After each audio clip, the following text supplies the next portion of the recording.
The next line in this particular lesson, what does the world says? The world, or your perception, will remain no longer than the thought that gave it birth is cherished. Now, Jeannie and I lots of times will run into people and we talk about being as love and we talk about non-being as hostility or fear, and we'll get people who want to fight tooth and nail about how good their rage is for them, because when they go into the real world, it protects them.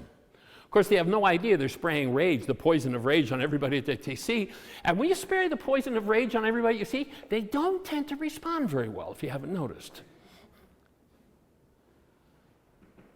That world of false perception will remain no longer, and notice they're very clear about what creates that world, no longer than the thought that gave it birth is cherished. If you go to the opening words in the book of John, as we said last night in the Aramaicisms,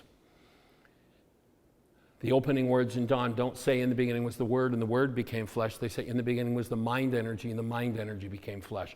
Whatever mind energy you engage in, if you've sat in front of the TV, if you've sat in front of people who live in hostility or fear, then there's been lots of mind energy dropped into your mind, and that mind energy dropped into your mind creates the whole world that you see. And then somebody's going to come along and tell you, well, you've got to love your neighbors, you know?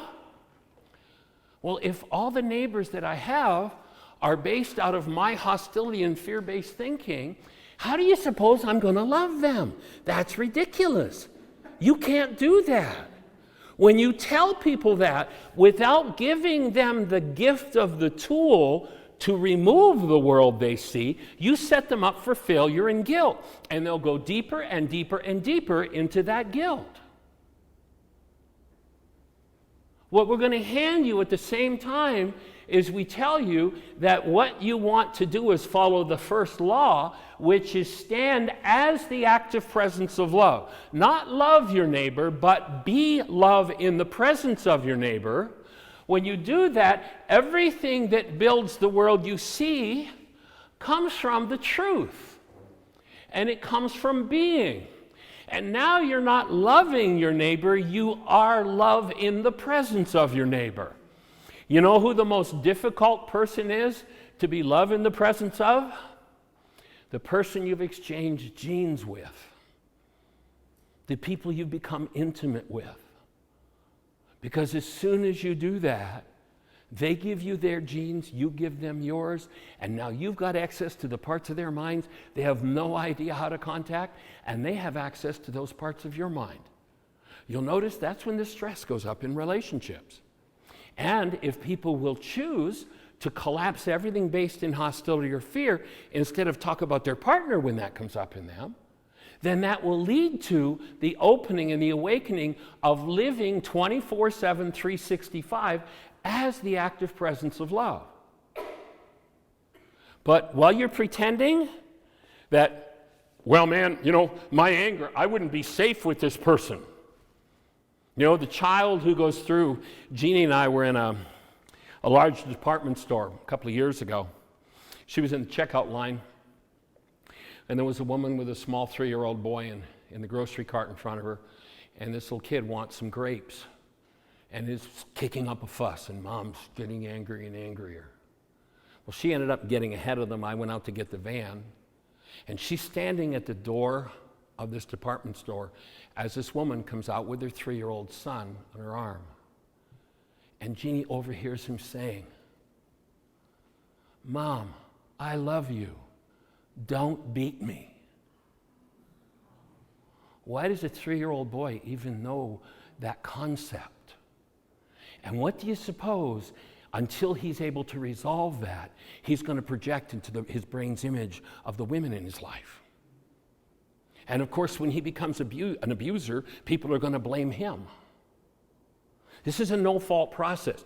Doesn't mean don't hold people accountable for what they do. But it does mean that we need to let go of this guilt, fault, blame game and recognize that we're all structured with energies that don't belong in us.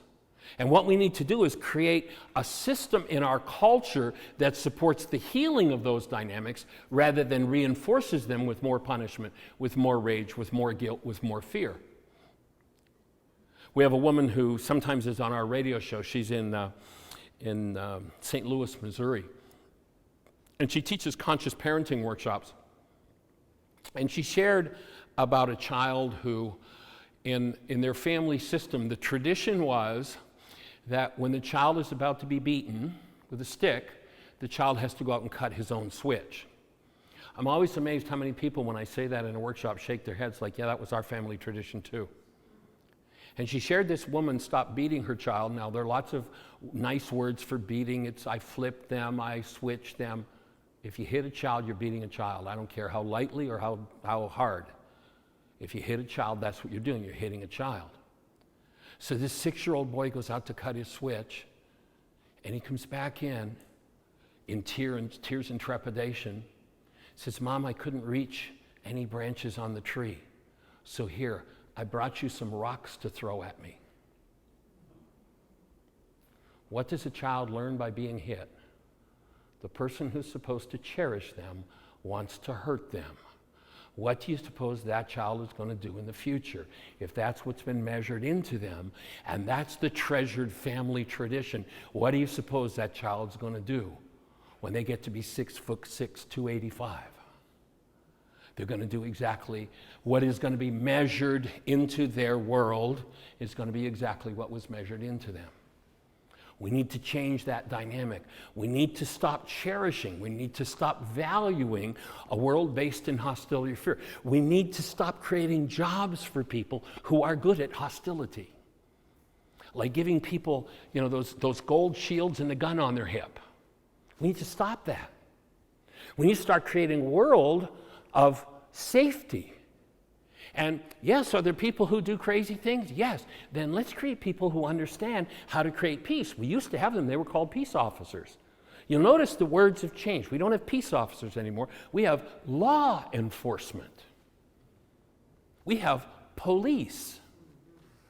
It's time to transform police and law enforcement into peace officers. Those who understand forgiveness, those who function as love. And when they walk into a situation where there is danger, where there is hostility, where there is fear, they're able to literally, through their perceptual minds, stay connected to love and spray the active presence of love on every participant. Guess what's going to happen? We're going to get rid of the need for SWAT teams. We're not going to have to spend millions and millions of dollars on weapons. We're not going to have to kill people because they're not following somebody else's rules. We're going to start to live as human beings. But that world doesn't disappear until we get enough individuals who are willing to forgive and remove that energetic world from within themselves.